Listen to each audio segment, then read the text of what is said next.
terkasih dalam Yesus Kristus, puji Tuhan, di dalam renungan malam hari Selasa ini pada tanggal 5 Juli 2022 kita bisa mendengarkan renungan malam itu semua karena kasih dan kebaikan Tuhan. Sebelum kita mendengarkan suara Tuhan berbicara, mari kita satukan hati, kita berdoa. Ya Bapa yang Maha Mulia, terima kasih ya Bapa atas setiap kebaikan, penyertaan dan perlindungan Tuhan yang boleh kami rasakan hari lepas hari. Pada saat ini ya Bapa, kami rindu untuk mendengarkan suara Tuhan berbicara di dalam kehidupan kami. Tetapi terlebih dahulu, ampunkanlah segala dosa dan kesalahan kami, agar kami layak untuk masuk ke dalam kehadirat-Mu yang Maha Kudus. Berikan kami Tuhan hikmat, tuntunan, agar kami mengerti akan firman Tuhan, agar kami bertumbuh di dalam firman Tuhan, agar kami mengakar di dalam firman Tuhan, dan terlebih kami dapat mengaplikasikan, mempraktekkan setiap buah firman Tuhan di dalam kehidupan kami yang nyata hari lepas hari. Berfirmanlah saat ini ya Bapa, dan kami siap untuk mendengar. Amin. Puji Tuhan, Amang dan Inang yang terkasih, tema kita di dalam renungan malam saat ini adalah asalkan Tuhan beserta kita.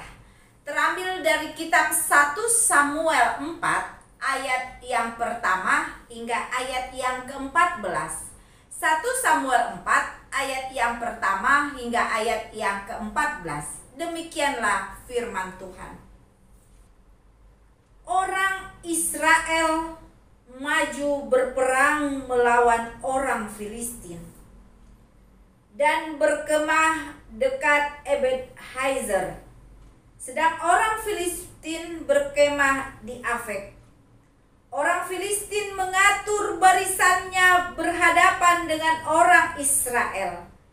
Ketika pertempuran menghebat, terpukullah kala orang Israel oleh orang Filistin yang menewaskan kira-kira 4.000 orang di medan pertempuran itu. Ketika tentara itu kembali ke perkemahan, berkatalah para tua-tua Israel, "Mengapa Tuhan membuat kita terpukul kalah oleh orang Filistin pada hari ini? Marilah kita mengambil dari Silo tabut perjanjian Tuhan, supaya ia datang ke tengah-tengah kita dan melepaskan kita dari tangan musuh kita." Kemudian bangsa itu menyuruh orang ke Silo. Lalu mereka mengangkat dari sana tabut perjanjian Tuhan semesta alam yang bersemayam di atas para kerub. Kedua anak Eli, Hofni dan Pinehas, ada di sana dekat tabut perjanjian Allah itu. Segera sesudah tabut perjanjian Tuhan sampai ke perkemahan, bersoraklah seluruh orang Israel dengan nyaring, sehingga bumi bergetar. Dan orang Filistin yang mendengar bunyi sorak itu berkata, "Apakah bunyi sorak yang nyaring di perkemahan orang Ibrani itu?" Ketika diketahui mereka bahwa tabut Tuhan telah sampai ke perkemahan itu, ketakutanlah orang Filistin. Sebab kata mereka, Allah mereka telah datang ke perkemahan itu. Dan mereka berkata, "Celakalah kita, sebab seperti itu belum pernah terjadi dahulu. Celakalah kita, siapakah yang menolong kita dari tangan Allah yang maha dahsyat ini? Inilah juga Allah yang telah menghajar orang Mesir dengan berbagai-bagai tulah di padang gurun. Kuatkanlah hatimu dan berlakulah seperti laki-laki, hai orang Filistin, supaya kamu jangan menjadi budak orang Ibrani itu.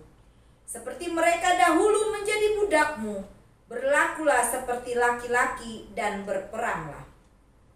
Lalu berperanglah orang Filistin, sehingga orang Israel terpukul kalah. Mereka melarikan diri masing-masing ke kemahnya. Amatlah besar kekalahan itu. Dari pihak Israel gugur 30.000 orang pasukan berjalan kaki. Lagi pula tabut Allah dirampas, dan kedua anak Eli, Hofni dan Pinehas tewas. Seorang dari suku Benyamin lari dari barisan pertempuran. Dan pada hari itu juga ia sampai ke Silo dengan pakaian terkoyak-koyak dan dengan tanah di kepalanya. Ketika ia sampai, Eli sedang duduk di kursi di tepi jalan, menunggu-nunggu sebab hatinya berdebar-debar karena tabut Allah itu.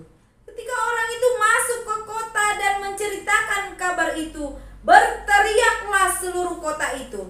Ketika Eli mendengar bunyi teriakan itu, bertanyalah ia, keributan apakah itu?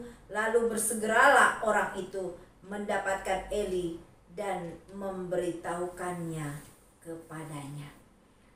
Demikianlah firman Tuhan. Berbahagialah orang yang mendengarkan dan melakukan firman Tuhan di dalam kehidupannya hari lepas hari. Tema kita sangatlah indah, asalkan Tuhan beserta kita. Pada waktu itu, bangsa Israel bukan saja terdesak karena jumlah pasukan yang sangat sedikit, tetapi mereka juga tidak memiliki peralatan perang yang memadai. Awalnya, Yonatan dan Raja Saul sangatlah ketakutan karena jumlah mereka yang sangat sedikit dan peralatan perang yang kurang memadai. Kalau secara logika manusia, apabila melakukan berbagai pertempuran di medan pertempuran, pastinya bangsa Israel akan kalah dan mundur. Karena mereka memiliki jumlah kapasitas yang sangat sedikit. Bahkan yang lebih parah lagi, mereka juga tidak memiliki peralatan perang yang memadai. Tetapi apa yang terjadi? Yonatan begitu percaya bahwa Tuhan akan beserta mereka di dalam menjalankan setiap pertempuran menghadapi bangsa Filistin. Pada saat Yonatan begitu percaya, pastinya Tuhan akan beserta mereka.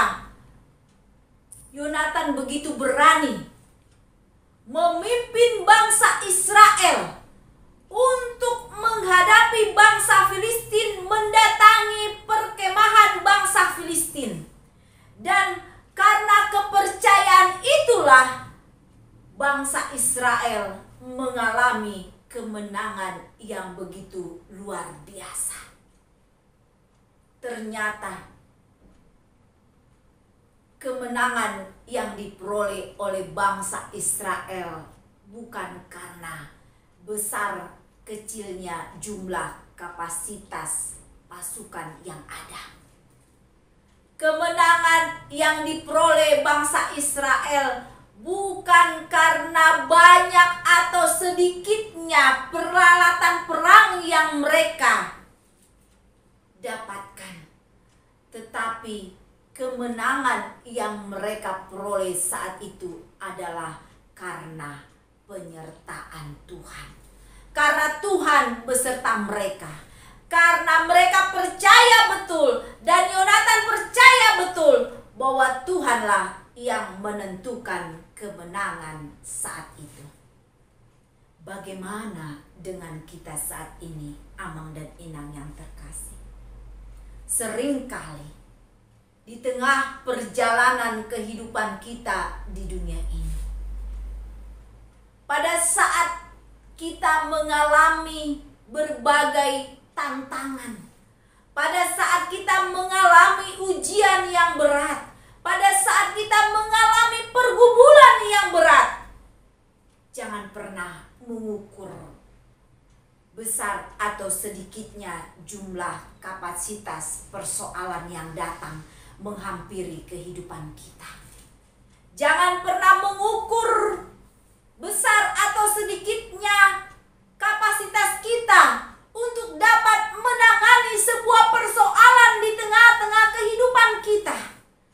Tetapi firman Tuhan mengingatkan kita bersama di renungan malam saat ini bahwa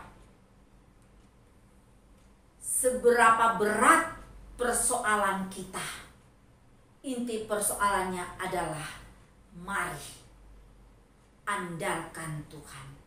Mari percaya dengan iman pengharapan kita. Jangan pernah goyah, jangan pernah takut, apalagi khawatir menghadapi berbagai persoalan dan pencobaan di tengah-tengah dunia ini. Tetapi mari kita yakin, asalkan Tuhan beserta kita, kita akan memperoleh kemenangan demi kemenangan.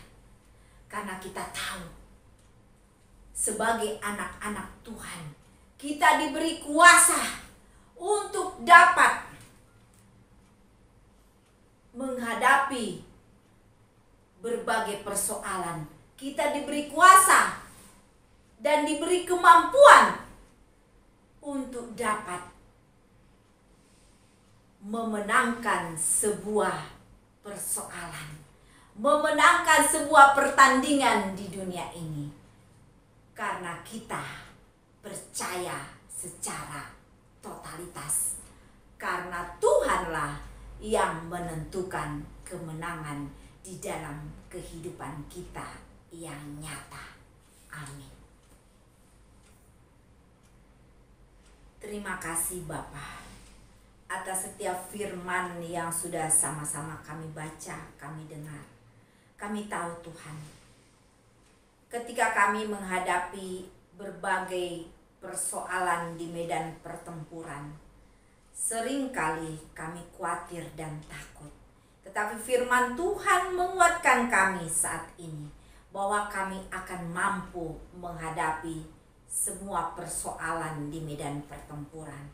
Karena yang menentukan kemenangan bukanlah karena kapasitas kami, bukanlah karena kekuatan atau kehebatan kami, tetapi yang menentukan kemenangan kami di dalam menjalani medan pertempuran adalah Tuhan. Tuhanlah sumber kemenangan bagi kami, asalkan kami percaya bahwa Tuhan beserta kami. Terima kasih Bapa, terima kasih. Biarlah Tuhan kami bukan hanya menjadi pendengar akan firman Tuhan, tetapi menjadi pelaku-pelaku firman di dalam buah-buah kehidupan kami yang nyata, sehingga kami banyak memperoleh kemenangan di dalam hidup ini dan banyak jiwa-jiwa yang dimenangkan di dalam Tuhan Yesus Kristus. Dalam nama Tuhan Yesus Kristus kami telah berdoa dan mengucap syukur. Amin. Shalom. Horas, Tuhan Yesus memberkati kita semua.